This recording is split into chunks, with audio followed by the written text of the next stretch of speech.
On August 13th, the MLS is implementing new policies related to the NAR settlement, and if you violate one of these new policies, you will be subject to a whopping $2,500 fine. We're looking here at the new policies I've highlighted on CRMLS, but this is going to affect all realtor-affiliated MLSs in the country. Just because we're looking at CRMLS doesn't mean that if you're a member, you're not subject to this, because every realtor-affiliated MLS is going to have similar or identical policies implemented. And that's because it wasn't just NAR that was part of that settlement agreement. It was these MLSs too. They're all subject to the terms of that same NAR settlement agreement. So we'll go through these very quickly. I'll show you these highlighted new policies and also how you can contest them. Although there's not a lot of wiggle room, but I'll explain how the process works. But it's important to know how these work just so you don't get a violation, because you'll see this column here that says warning and yes or no. Well, some of these that say yes, that means you'll get an email from the MLS giving you a warning to fix it, to correct your violation within 2 days. If you see no, it means you get no warning. You immediately get nailed with a citation of $2,500. Think about this, a red light ticket, what is that, like $500 to run a red light? And that can cause a fatal traffic collision. That's a life or death scenario, and the infraction is $500. Here, we're talking about 5 times that, $2,500. And no one's life is in jeopardy with the MLS. This is a platform where we publish real estate listings. So you can see that this is intended to be, in some cases, a career ender for some agents. I mean, they'll get nailed with this fee and it'll be devastating. So it's best that you be very careful not to violate one of these. So we'll start with 715. Now look how it all says no warning shot. You just get nailed with a citation, and that's it. You got to pay it. You have 20 days to pay it. It says offering or conveying buyer's agent compensation in the MLS. And we all know this, right? You cannot make any offer of buyer's agent or buyer's broker compensation anywhere. You can't write it in the private remarks or public remarks or repurpose a field and sneak it in there. There can be no hint or suggestion of buyer's agent compensation in the MLS. Pretty straightforward. The next one says insufficient disclosure of compensation to seller or landlord. Where does that happen? Well, that happens on a listing agreement. So it means do your listing agreement properly. Now, how often does the MLS look at your listing agreement? Not often, but they may ask for it if there's some sort of issue with the expiration date and it expires and you ask the MLS to reopen it. They'll ask for a copy of your listing agreement. If someone reports a violation or says that they have inside information that your listing agreement wasn't done properly, well, the MLS can ask any time for a copy of the listing agreement. And if you haven't done it right, if you haven't filled it out properly, you can be subject to a $2,500 fine. So the easy fix is make sure you fill out your listing agreement properly. Go watch my listing agreement tutorial. All right. Then this next one, disclosure of listing broker's compensation. Now this actually ties in with the first one, because the reason that a listing broker can't make any reference of what they're charging the seller is because that could imply that a portion of that could be shared with a cooperating broker. Kind of like how we've done commission up until this point. The listing broker is getting paid and the listing broker shares some of the listing broker's commission with the buyer's broker. Well, if you indicate somewhere that the listing broker is collecting 5% from the seller, it could be construed as a workaround to imply that you're going to offer a portion of that to a buyer's broker. So the easy rule of thumb is don't list any sort of broker compensation for the seller or the buyer on the MLS. Just leave any sort of commissions off the MLS entirely. That's the easy fix and you'll be fine. Now, failure to follow showing instructions. This is where it gets a little more interesting. This is because when we think of the MLS, or at least I have always thought of the MLS as being somewhere where listing agents, they're posting and they're subject to these rules. And if the listing agent's being naughty, like let's say, for example, the listing agent has their listing on active when I know they have an accepted offer because I'm the buyer's agent. We have an offer signed by both parties, but that listing agent just won't change their status to pending. Well, I can report that listing agent and they get in trouble. But you don't think about the buyer's agent being subject to rules by the MLS too. And that's what's happening here.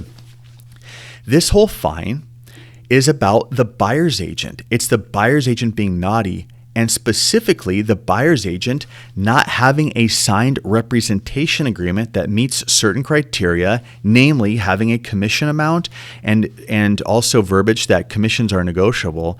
If the buyer's agent enters a property without a signed representation agreement, they can be reported if they're a member. It doesn't matter if they don't have an MLS listing or any listing at all. They don't have to have listings on here. If they're a member of the MLS, they're subject to rules, and the MLS is going to enforce these rules based on this settlement. So a listing agent or anyone could report a buyer's agent for showing up at a listing without a representation agreement, and they get nailed with a fine, $1,500 right here. So if you're a buyer's agent and you enter without a representation agreement, you could get nailed with a $1,500 fine if the MLS finds out. All right, let's scroll down to the last two. There's two more here. And look, these are no warning. None of these, they give you a warning shot. It's all an immediate citation that you must pay. First one is display of offer of compensation IDX. If you have an IDX website or any sort of feed getting that MLS data, you cannot have your own website that offers compensation and has an IDX feed going into it. So I've heard of some companies talk about a workaround. For example, they go, hey, since we can't put buyer's agent commission on the MLS, why don't we just get an MLS feed of all of our office listings, have our own ABC Realtor website, our own brokerage website, and we'll just add on the buyer's agent compensation right on there on that website. It's not on the MLS, but we control that own website and we have all the MLS data. Well, the MLS is saying, listen, if you get an IDX feed, anywhere we're sending this IDX data feed of MLS listings, you cannot display an offer of compensation. It shuts that down pretty clearly. Then finally, display of offer of compensation VOW. Now, these are virtual office websites. Redfin comes to mind as probably the biggest one.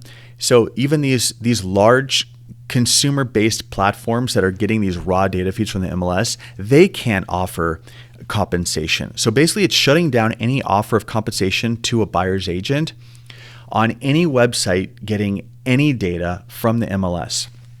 And these are the updated changes. Now, what if you want to contest it? What if you feel like you were wrongly levied a fine? Well, up here, I just highlighted a couple key points. If you have a warning, you have 2 days to fix it. And if you don't fix it, they can take your listing off. You can get in trouble.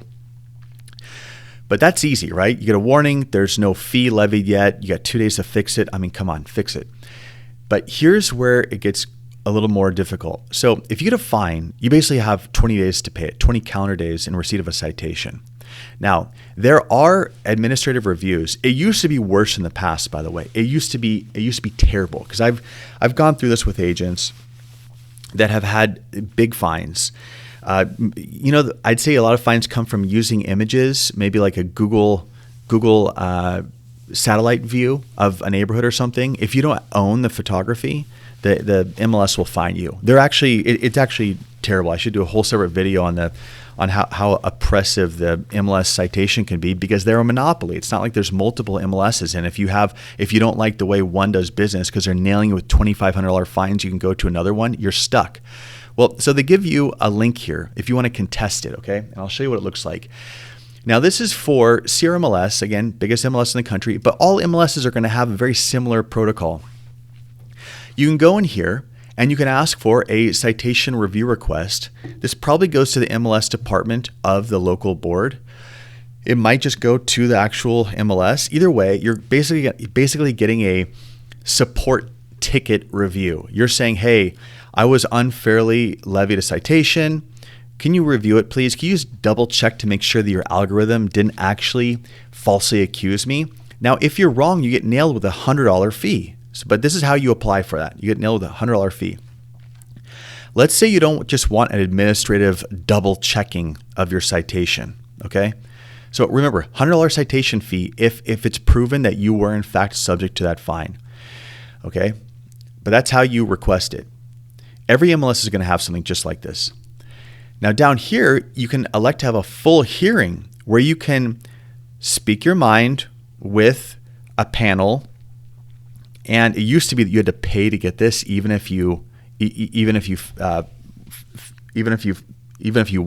it was found that you were innocent of it. This was years ago, but I remember when some of these first huge, crazy punitive fees came out, we had to deal with this.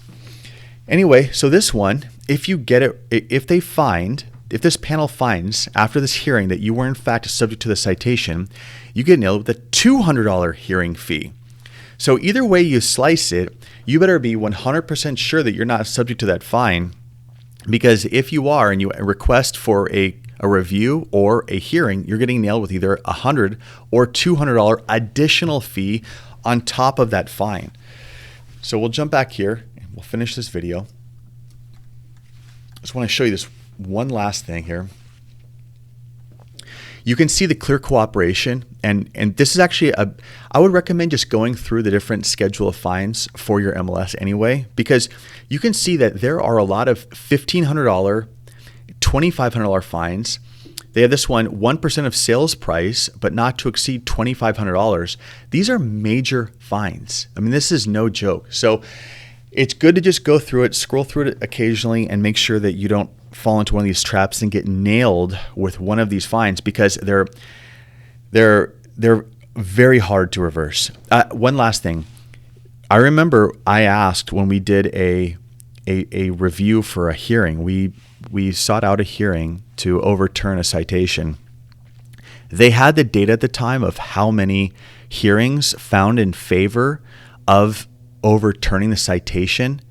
I don't remember the exact number, but let's just say 90-something% of hearings resulted in affirming the validity of the citation, meaning that someone requested a hearing and they lost, and they had to pay the hearing fee in addition to the citation fee. 90-something% of the time, the person requesting the hearing lost. So the best course of action is being preventative here. Thank you for watching, and please leave a comment.